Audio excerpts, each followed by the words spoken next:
গৰিমা গাৰ্গে জুবিন গাৰ্গৰ ছোৱালী কাজলীক একো নিদিলে হয় কাজলীক একো নিদিলে জুবিন গাৰ্গে কৈ থৈ যোৱাৰ পাছতো কাৰণ আপোনালোকে গম পায় অতিকে মৰমৰ আছিল এই কাজলী আৰু এই কাজলীক জুবিন গাৰ্গে অত্যন্ত ভাল পাইছিল আৰু গৰিমা গাৰ্গেও ভাল পাইছিল বৰ্তমান সময়ত দেউতাক নাই কিন্তু এই দেউতাক নথকাৰ সময়ত দেউতাকে ইয়াৰ আগত কি কৈ গৈছিল কাজলীক কি দিবলৈ কৈ গৈছিল গৰিমাক আৰু গৰিমাই দিলেনে এনেকুৱা ধৰণৰ কথা এতিয়া কাজলীয়ে ক'ত বাস কৰিছে কেনেকৈ বাস কৰিছে ৰৈ ৰৈ বিনালে চিনেমাখন অলৰেডি সুপাৰ হিট হল হয় মাত্ৰ কেইটামান দিনৰ ভিতৰতেই ছবিখনে ৩০ কোটিৰো অধিক টকা গোটাবলৈ সক্ষম হল অৰ্থাৎ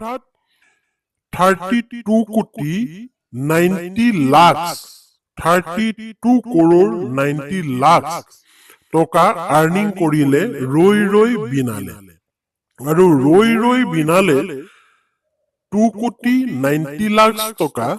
জিএসটি দিবলগীয়া হৈছিল অসম চৰকাৰক আৰু অসম চৰকাৰে মাননীয় মুখ্যমন্ত্ৰী হিমন্ত বিশ্ব শৰ্মাই সেই জিএসটি পুনৰ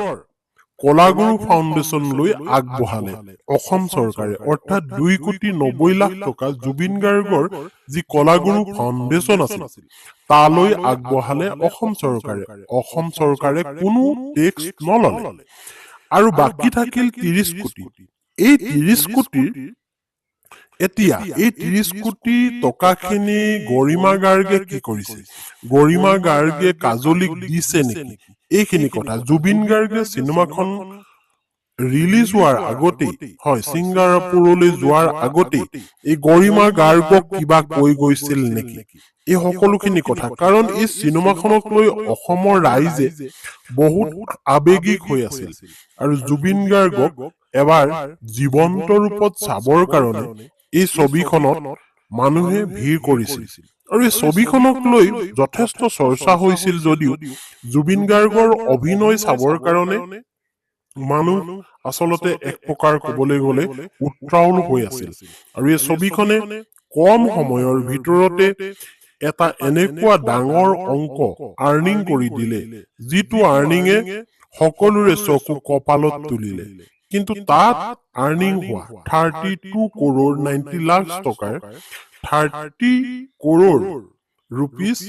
গৰিমাৰ হাতত আছে বা যিটো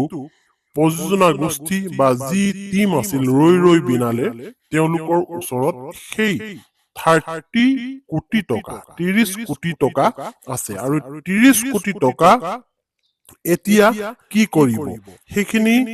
আমোদ প্ৰমোদত খৰচ কৰিব নে জুবিন গাৰ্গৰ আধৰুৱা কিছুমান কাম কৰিবলৈ যত্ন কৰিব কাৰণ জুবিন গাৰ্গৰ বহুত সপোন আছিল যে এনেকৈ ঘৰটো বনাম এনেকৈ আমুক কৰিম এনেকৈ দুখীয়া মানুহক মই সহায় কৰিম এনেকুৱাবোৰ সপোন আছিল এতিয়া প্ৰশ্ন হৈছে যে জুবিন গাৰ্গৰ যি ন্যাস গঠিত হল সেই ন্যাসে এই টকাখিনিৰ পৰা কি কৰিব নে তেওঁলোকৰ নিজৰ পৰিয়ালৰ মাজত ভগাই ল'ব নে কাজলীক দিব নে জুবিন গাৰ্গে মৃত্যুৰ আগত কিবা কৈ গৈছিল নেকি কাৰোবাক দিবৰ কাৰণে হয় এই কথাবোৰ এতিয়া প্ৰশ্ন হৈছে গতিকে আমি অসমৰ ৰাইজে আশা কৰিম জুবিন গাৰ্গৰ ন্যাসে এই সকলো সা সম্পত্তি যিখিনি আছে জুবিন গাৰ্গৰ বা গৰিমা গাৰ্গৰ সকলোখিনি তেওঁলোকৰ নিজৰ মততে হ'ব তেওঁলোকে যদি ভাল লেখে দুখীয়াক দান দিব দুখীয়াক সহায় কৰিব ন্যাসৰ অন্তৰ্গতলৈ গৈ ন্যাসে চলোৱা যিকোনো কামত সহায় কৰিব বা গৰিমা গাৰ্গে গোটেইখিনি আঁত ধৰিব গতিকে বৰ্তমান সময়ত এইটো সম্পূৰ্ণ এটা ব্যক্তিগত প্ৰপাৰ্টি গৰিমা গাৰ্গৰ বা জুবিন পৰিয়ালৰ গতিকে তেওঁলোকে আশা কৰিব যে আমি জুবিন গাৰ্গক জীয়াই ৰাখিবৰ কাৰণে কেনেকৈ ক'ত কি কাম কৰিলে ভাল হয় ধন্যবাদ